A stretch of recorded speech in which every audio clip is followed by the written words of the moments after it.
우리에게 주시는 하나님의 말씀은 출애굽기 4장 1절로부터 5절까지의 말씀, 그리고 17절부터 20절까지의 말씀. 원래 4장 다 읽어야 되겠지만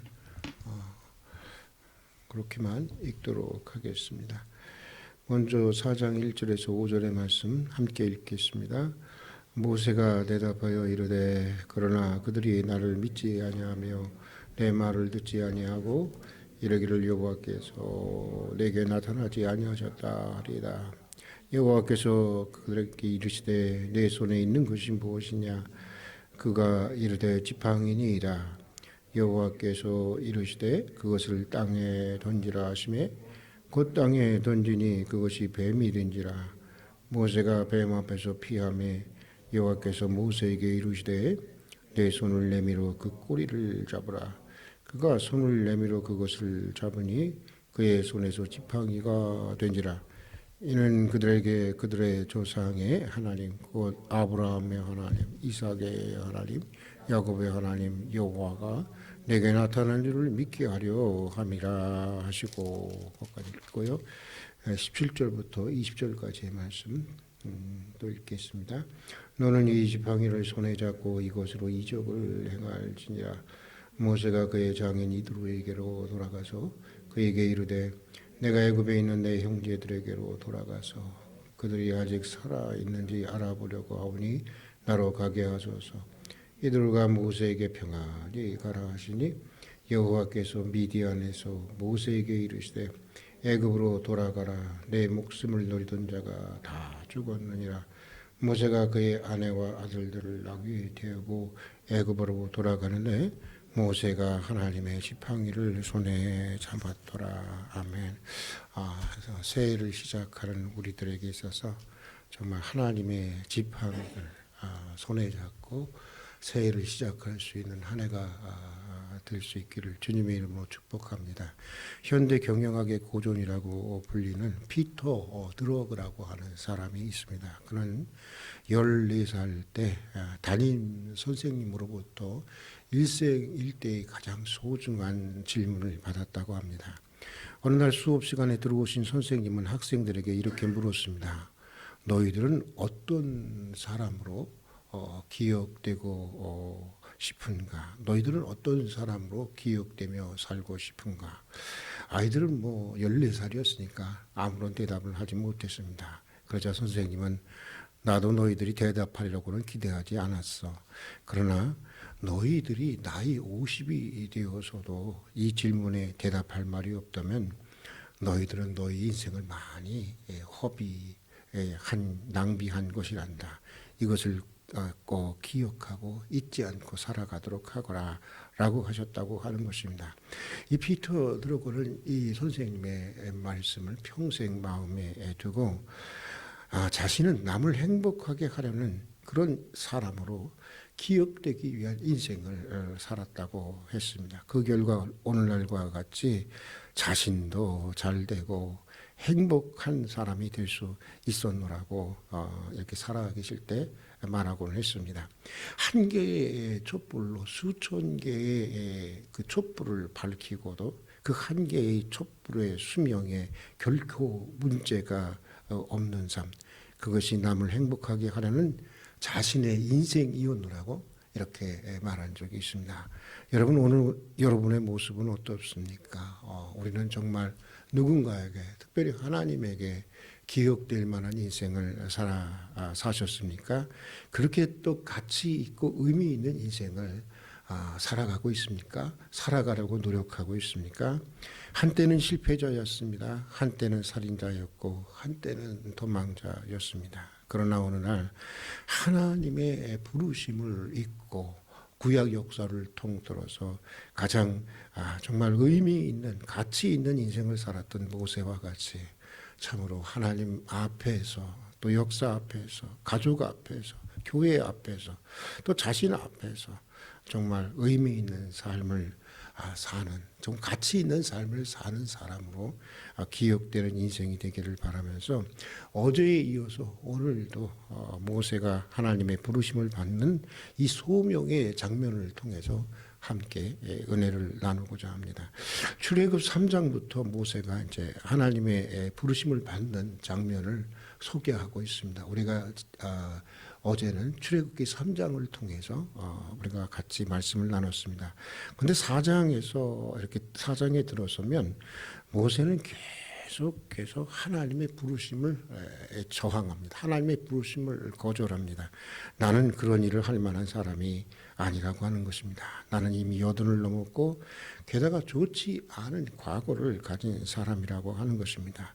한때 애굽에서 배웠다 하지만 이제 40년이 지나서 40년 지났는데 뭐가 남았겠어요. 40년이 지나서 다 잊어버렸고 나는 도저히 이스라엘을 해방시키는 것 같은 그런 엄청난 역사적인 대업을 감당하지 할 수가 없는 사람이라고 하는 것입니다. 이미 여든을 넘어서 나는 내 한 몸 간수하기도 또 내 가정 하나 간수하기도 너무나도 벅차고 힘든 그런 나이가 되었다고 하는 것입니다. 그러나 하나님은 이런 모세를 끝까지 격려하고 끝까지 설득합니다. 사실 사람이 없었겠어요. 찾으려면 사람 많고 많은 게 쌓인 게 다 사람인데 얼마든지 사람을 있고 사실은 꼭 모세일 필요는 없는 거예요. 왜냐하면 하나님께서 주시는 능력으로 하는 일이지 모세나 사람의 능력으로 할 수 있는 일이 아니기 때문이라 그렇습니다. 그러나 그럼에도 불구하고 하나님께서는 참 하나님의 고집이 대단해요. 일방적인 거의 그냥 일방적이면서도 하여간에 포기하지 않는 이 집요한 사랑. 하나님에게는 꼭 모세여야 했다고 하는 것입니다. 그래서 그를 끝까지 격려하고 끝까지 설득하면서 결국은 하나님의 부르심에 순종하는 하나님의 일꾼으로 위대한 하나님의 사람으로 세워나가는 것을 우리는 보게 되는데 여러분 여기에 바로 하나님의 은혜가 있는 것이고 또 여기에서 모세보다 더하면 더했지 결코 덜하지 않는 우리 같은 사람에게도 희망을 가지게 되는 것입니다. 여든의 모세처럼 이미 많이 늙고 게다가 실패와 또 어두운 과거를 가지고 있는 그런 인생을 불러주시고 또 귀하게 쓰신다는 것이 참 얼마나 위로가 되는지 모르겠습니다. 자, 그런데 여러분 본문에 보면 하나님께서 모세를 격려하고 설득하시기 위해서 맨 처음에 행하는 기적이 뭐죠? 모세의 지팡이를 뭘로 변화시키죠? 뭘로? 약장사들의 얘기 말로 하면 뱀이 아니라 배암으로 이렇게 변화시키는 것을 보게 됩니다. 하나님이 모세에게 지팡이를 던지라고 해서 던지니까 지팡이가 뱀으로 변했다고 하는 것입니다. 그리고는 꼬리를 잡으라고 하시니까 어떻게 됐어요? 다시 지팡이가 뱀이 뭐가 됐죠? 지팡이가 되었습니다. 왜 하필 지팡이를 뱀으로 변하게 하신 것일까? 왜 하필 뱀일까? 이런 생각 가져보시잖아요. 왜 그랬을까요? 당시 문화에서 뱀은 애굽 제국의 왕권을 상징하는 그런 동물이었습니다. 애굽의 왕들은 왕관에 이 코브라 아시잖아요, 여러분. 코브라 형상을 새기거나 또 죽은 코브라를 이게 몸에 붙이고 다녔다는 것입니다. 그러니까 모세에게 뱀을 잡으라고 한 것은요. 뱀을 잡으라고 한 것은 얼마든지 내가 무엇을 잡을 수 있다는 거예요? 애굽을 잡을 수 있다는 거예요. 애굽 왕 바로를 얼마든지 내가 잡을 수 있다고 하는 것을 알려주시기 위한 것이었습니다. 늙고 연약한 내 자신만 보지 말라는 것입니다. 실패하고 어두웠던 내 과거만 생각하지 말라는 것입니다. 무엇이든지 하실 수 있는 하나님을 바라보라고 하는 것입니다. 애굽 제국의 힘만 생각하지 말고 애굽을 잡을 수 있는 애굽 왕을 잡을 수 있는 하나님의 능력을 생각하라는 것입니다. 눈앞에 있는 문제만 보지 말고 문제보다 더 크신 하나님을 바라보라고 하는 것입니다. 자, 그런데 여기서 흥미로운 것은 이 기적이 시작되는 장면입니다. 하나님은 모세에게 이렇게 묻습니다. 내 손에 있는 것이 무엇이냐? 내 손에 든 것이 무엇이냐? 여러분의 손에 있는 게 뭡니까? 든 것이 무엇입니까? 아무것도 없죠. 예, 묻습니다. 그러니까 이런 거예요. 하나님은 모세에게 내가 지금 가지고 있는 것이 무엇이냐고 묻는 것입니다. 중요한 것은 없는 것을 요구하시지 않았다고 하는 것입니다. 앞으로 생길 것을 요구하시도 않았다고 하는 것입니다. 그것이 무엇이고 그것이 얼마가 되든 간에 지금 가지고 있는 것을 요구하셨고 지금 그가 가지고 있는 것을 하나님께 드려보라고 했던 것입니다. 내가 가지고 있는 것을 하나님의 부르심에 던져보라는 것입니다. 그리고 던졌을 때 마른 막대기에 불과했던 이 모세의 지팡이는 놀라운 기적을 행하는 이 지팡이가 되었습니다. 모세하면 떠오르는 게 뭡니까? 지팡이 아닙니까? 지팡이. 20절에 보니까 우리 한번 20절 한번 다 같이 한번 읽어보겠습니다. 20절 같이 보겠습니다. 모세가 그의 아내와 아들들을 나귀에 태우고 애굽으로 돌아가는데 모세가 하나님의 지팡이를 손에 잡았더라. 모세가 누구의 지팡이를 손에 잡았다고요? 자기의 지팡이? 아니에요. 모세의 지팡이가 하나님께 던져졌기 때문에 이제 누구의 지팡이예요? 하나님의 지팡이를 손에 잡았다는 것입니다. 모세는 이 지팡이로 애굽에 10가지 재앙을 내립니다. 이 지팡이로 홍해를 가릅니다. 이 지팡이로 반석을 쳐서 물을 냅니다. 그저 노구의 몸을 의지하고 양떼를 그냥 몰던 이 지팡이가, 그런 초라한 지팡이가 이제는 하나님의 백성들이 의지하고 이스라엘 민족을 구원으로 인도하는, 한 민족을 구원으로 인도하는 하나님의 지팡이가 되었다고 하는 것입니다. 무슨 말이냐? 나중에 많이 생기면 하겠다고 하지 말라는 것입니다. 아주 우리가 입버릇처럼 하는 말들이 있어요. 어머니, 아버님, 나중에 부자가 되면 할게요. 부자가 되면 어머니, 아버지가 돌아가셨어. 그리고 부자가 살태지도 않아. 내가 보니까. 그러니까 내가 많이 생기면 나중에 하겠다고 하지 말라는 것입니다. 앞으로 하나님이 주시면 뭘 하겠다고 하지 말라는 것입니다. 우리 이거 잘하죠. 특히 서원기도. 하나님 이렇게 주시면 이렇게 하겠습니다. 그러지 말라는 것입니다. 많이 안 해도 좋다는 것입니다. 예, 초라해도 좋다는 것입니다. 지금 내게 있는 것, 지금 내가 할 수 있는 것을 해보라는 것입니다. 드리라는 것입니다. 그것을 주님의 부르심에 던져보라는 것입니다. 나머지는 누가 하신다는 거예요? 주님이 하시겠다고 하는 것입니다. 주님이 나머지는 다 역사하시겠다고 하는 것입니다. 성경에는 이런 기록들로 아주 가득 차 있어요. 다윗이 자기에게 있는 물맷돌 5개를 갖다가 만군의 여호와의 이름으로 던졌을 때 어떻게 됐죠?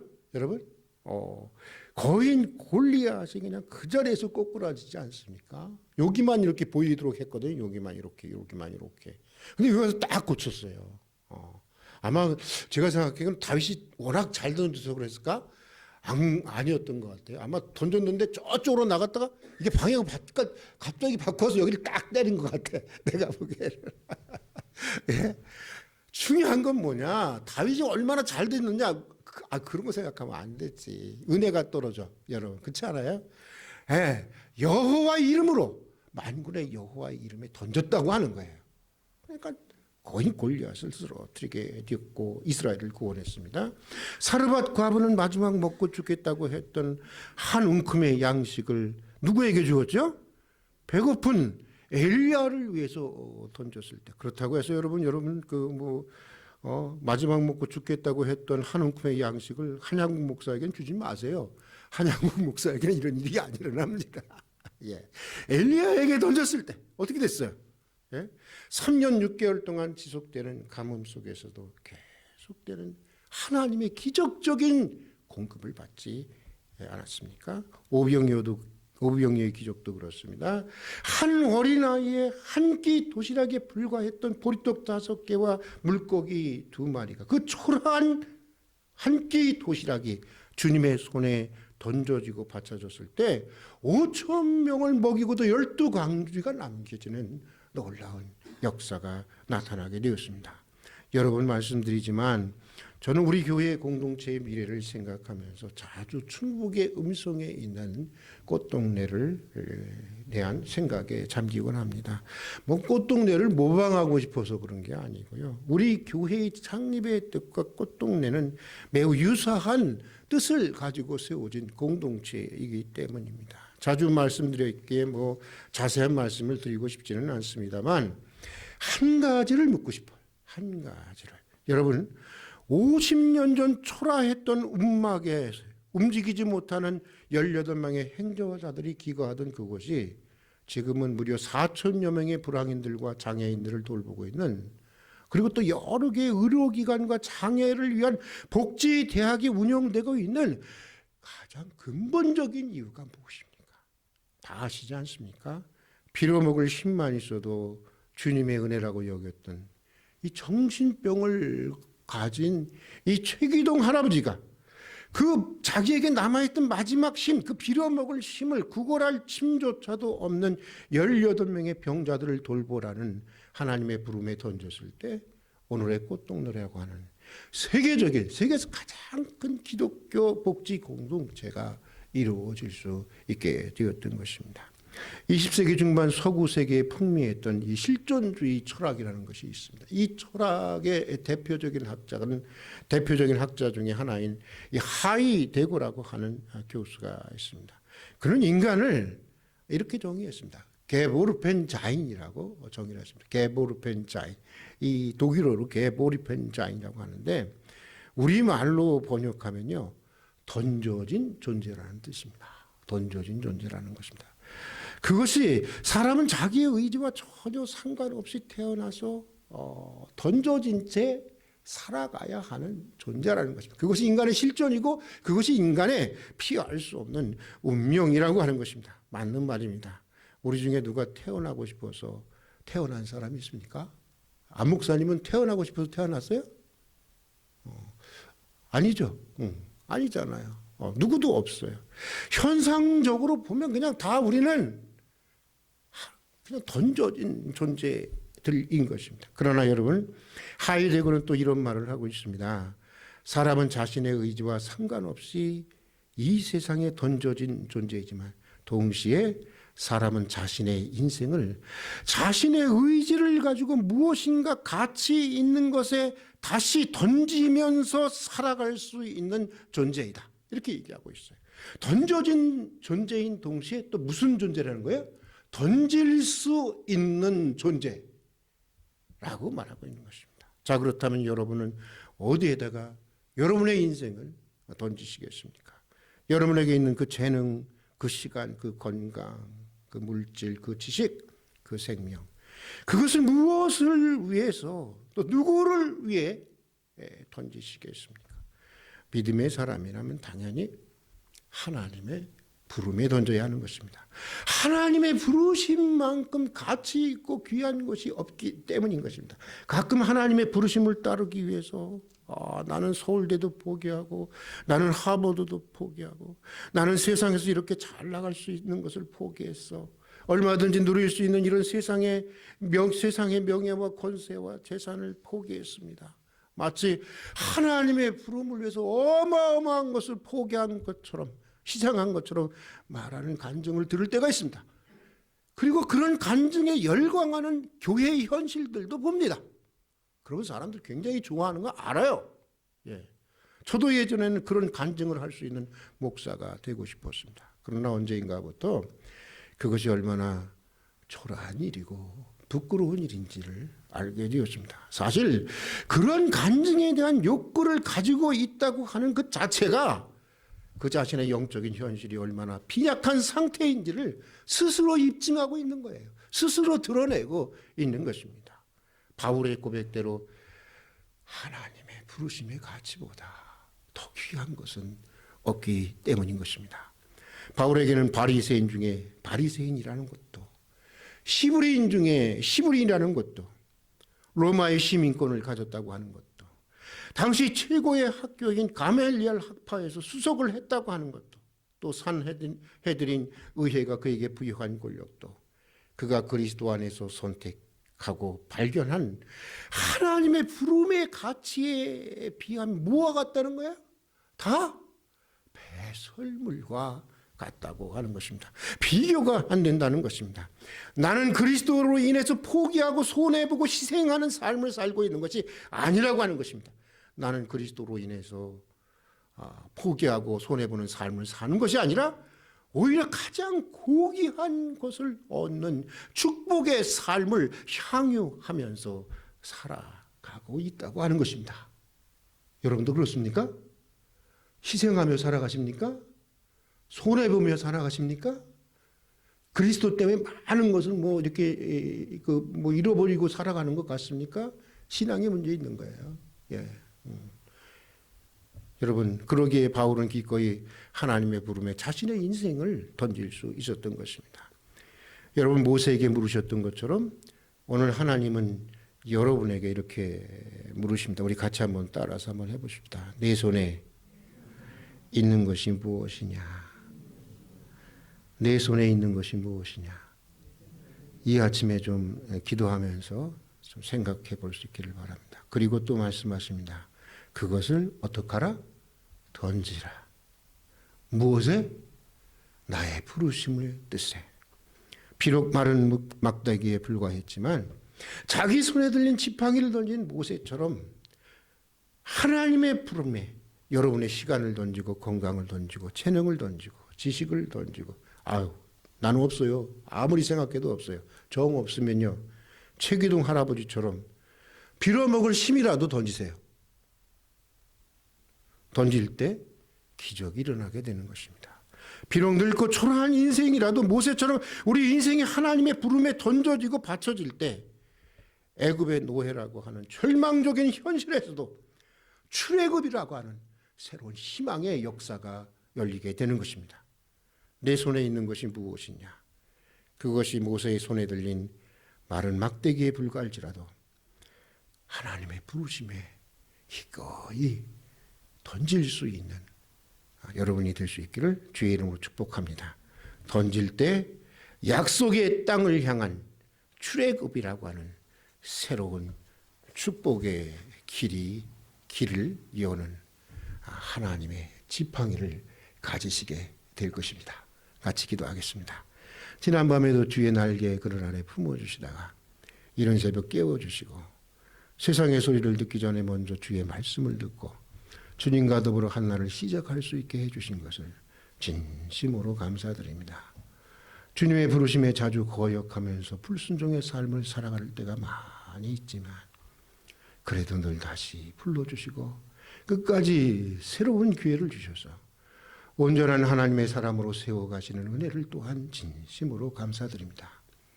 한때는 실패자요, 한때는 도망자요, 또 여든의 나이에도 하나님의 부르심에 순종한 모세처럼 어떤 상황에서든지 하나님의 부르심에 순종하는 믿음의 사람들이 되게 하여 주시옵소서. 연약한 내 자신이 아니라 무엇이든지 하실 수 있는 하나님을 바라보게 해 주시옵소서. 애굽을 잡을 수 있는 하나님, 애굽의 왕을 잡을 수 있는 하나님을 바라보게 해 주시옵소서. 문제가 아니라 문제보다 크신 하나님을 생각하며 살아가게 해 주시옵소서.